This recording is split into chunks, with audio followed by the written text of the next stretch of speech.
Hi, welcome to my channel. இப்போ நான் இட்லி பொடி செய்ய போகிறேன். வாங்க எப்படி செய்யலான்னு பார்க்கலாம். அதுக்கு முன்னாடி என் வீடியோ பார்த்தீங்கன்னா லைக் பண்ணுங்கள், ஷேர் பண்ணுங்கள், மறக்காமல் சப்ஸ்கிரைப் பண்ணுங்கள். வாங்க வீடியோக்குள்ளே போகலாம்.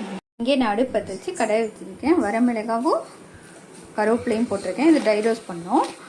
வரமிளகாய் பார்த்திங்கன்னா என்னது காரம், ரொம்ப காரமாக இருக்கும். அதனால தான் நான் 2 வரமிளகாய் போட்டிருக்கேன். உங்கள்கிட்ட காரம் கம்மியாக இருந்துச்சுன்னா நீங்கள் நிறைய கூட சேர்த்துக்கோங்க. இந்த வரமிளகாய் ரொம்ப காரமாக இருக்கும், அதனால தான் நான் 2 எடுத்திருக்கேன். இதனால் ட்ரை ரோஸ்ட் பண்ணிக்குவோம். இங்கே மறுபடியும் அதே கடாயை வச்சு எண்ணெய் ஊற்றி இப்போ உளுந்தை வறுத்துக்குவோம். நம்ம இப்போ அதுலேயே கடலைப்பருப்பு உளுந்தினை வறுத்து எடுத்துட்டேன். இப்போ கடலைப்பருப்பையும் நம்ம வறுத்துக்குவோம்.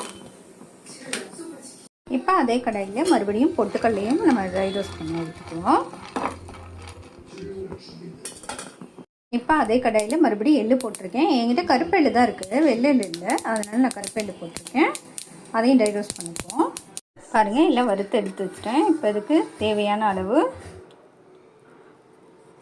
உப்பு ஆட் பண்ணிப்போம். நான் சால்ட்டு தான் ஆட் பண்ணுறேன். அப்புறம் கொஞ்சமாக பெருங்காயம், அவ்வளோதான். இதை என்ன பண்ணுவோம், இப்போ நம்ம ஆற வச்சுட்டு அரைச்சிட்டு வந்துடுவோம். பாருங்கள், இட்லி பொடி நான் அரைச்சிட்டு வந்துட்டேன். அவ்வளோதான், அரைச்சிட்டு வந்து பாக்ஸில் வச்சுட்டேன். இங்கே கிண்ணத்தில் போட்டு நல்லெண்ணெய் ஊற்றி மிக்ஸ் பண்ணிட்டேன். அவ்வளோதான். இங்கே பாருங்கள், செமையாக இருக்குது.